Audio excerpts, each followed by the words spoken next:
Hello बच्चों, चलिए प्रश्नों को देखते हैं। प्रश्न है, क्या जस्ते, कैडमियम, मरकरी को संक्रमण तत्व माना जा सकता है? बच्चों हमसे पूछा है क्या हम जिंक, कैडमियम, मरकरी को संक्रमण तत्व मान सकते हैं। तो बच्चों यहाँ पर मुख्य अवधारणा की बात करते हैं। मुख्य अवधारणा, तो बच्चों संक्रमण तत्वों को संक्रमण तत्व क्यों कहा जाता है, इसको समझते हैं। सबसे पहले तो मूल रूप से बच्चों संक्रमण धातु का नाम इस तथ्य से आया था बच्चों, क्योंकि इनके जो रासायनिक गुण होते हैं बच्चों संक्रमण तत्वों के, वो एस और पी ब्लॉक के मध्य में परिवर्तित होते रहते हैं, इसलिए बच्चों हमने इन्हें कहा संक्रमण तत्व कहा। तो हम क्या लिख सकते हैं बच्चों, मूल रूप से संक्रमण धातु इस तथ्य से आया था कि इनके जो रासायनिक गुण होते हैं बच्चों संक्रमण तत्वों के जो बच्चों रासायनिक गुण होते हैं, रासायनिक गुण ये बच्चों एस व पी ब्लॉक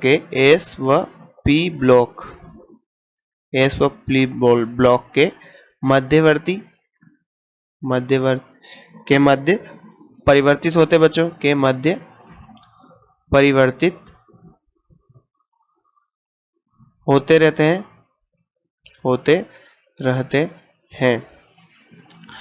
तो बच्चों इसलिए हमने इनको संक्रमण तत्व कहा, क्योंकि ये एस और पी ब्लॉक के मध्य इनके जो रासायनिक गुण होते हैं बच्चों वो परिवर्तित होते रहते हैं। तो बच्चों या फिर आईयूपीएससी के अनुसार देखा जाए तो आईयूपीएससी के अनुसार, तो बच्चों आईयूपीएससी ने संक्रमण तत्वों को किस आधार पर बताया अनुसार, तो बच्चों आईयूपीएससी के अनुसार संक्रमण तत्व वो तत्व होते हैं जिनमें अपूर्ण डी उपकोष होता है। बच्चों संक्रमण तत्व क्या होंगे, तो आईयूपीएससी के अनुसार देखें बच्चों संक्रमण धातुओं को ऐसी धातुओं के रूप में परिभाषित किया जा सकता है बच्चों जिनमें परमाणु अथवा आयन में डी कक्षक अपूर्ण होते हैं। तो बच्चों हम लिख सकते हैं यहाँ पर संक्रमण धातु बच्चों किसके अनुसार, आईयूपीएससी के अनुसार बोल रहे हैं हम यहाँ पर संक्रमण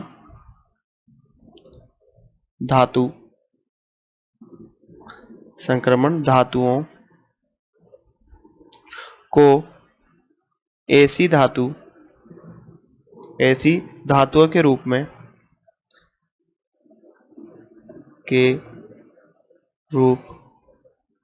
परिभाषित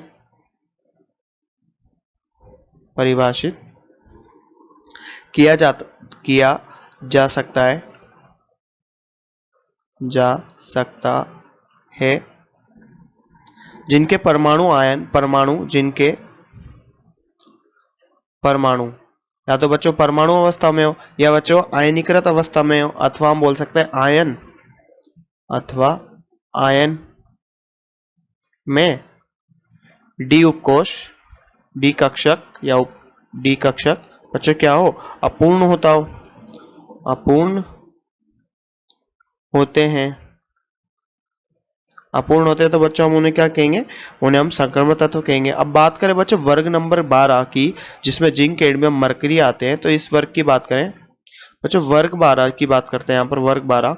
तो बच्चों वर्ग 12 के जिंक, कैडमियम, मरकरी में उनकी जो बच्चों मूल अवस्था या उनके बच्चों सामान्य ऑक्सीकरण अवस्था में या आयन अवस्था में बच्चों D10 विन्यास होता है, इसलिए हम उन्हें संक्रमण धातु नहीं मानते। तो बच्चों वर्ग 12 इसमें क्या क्या आता है बच्चों, जिंक, कैडमियम और मरकरी आते हैं, इनकी आयन तथा परमाणु अवस्था, या हम कह सकते हैं बच्चों परमाणु, यहां पर हम कह सकते हैं परमाणु अथवा सामान्य ऑक्सीकरण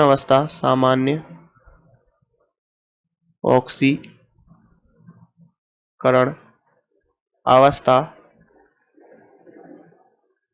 जो बच्चों क्या होती है +2 होती है, या फिर हम बोल सकते हैं आयन अवस्था, आयन के रूप में दोनों में जो डी उपकोष होता है बच्चों, डी कक्षक होता है, वो क्या होता है D10 होता है, D10 विन्यास रखता है, D10 विन्यास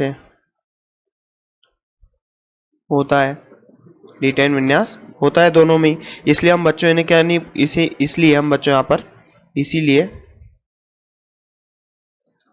हम इन्हें संक्रमण तत्व नहीं बोलते हैं, संक्रमण धातु नहीं माना जाता। माना जाता।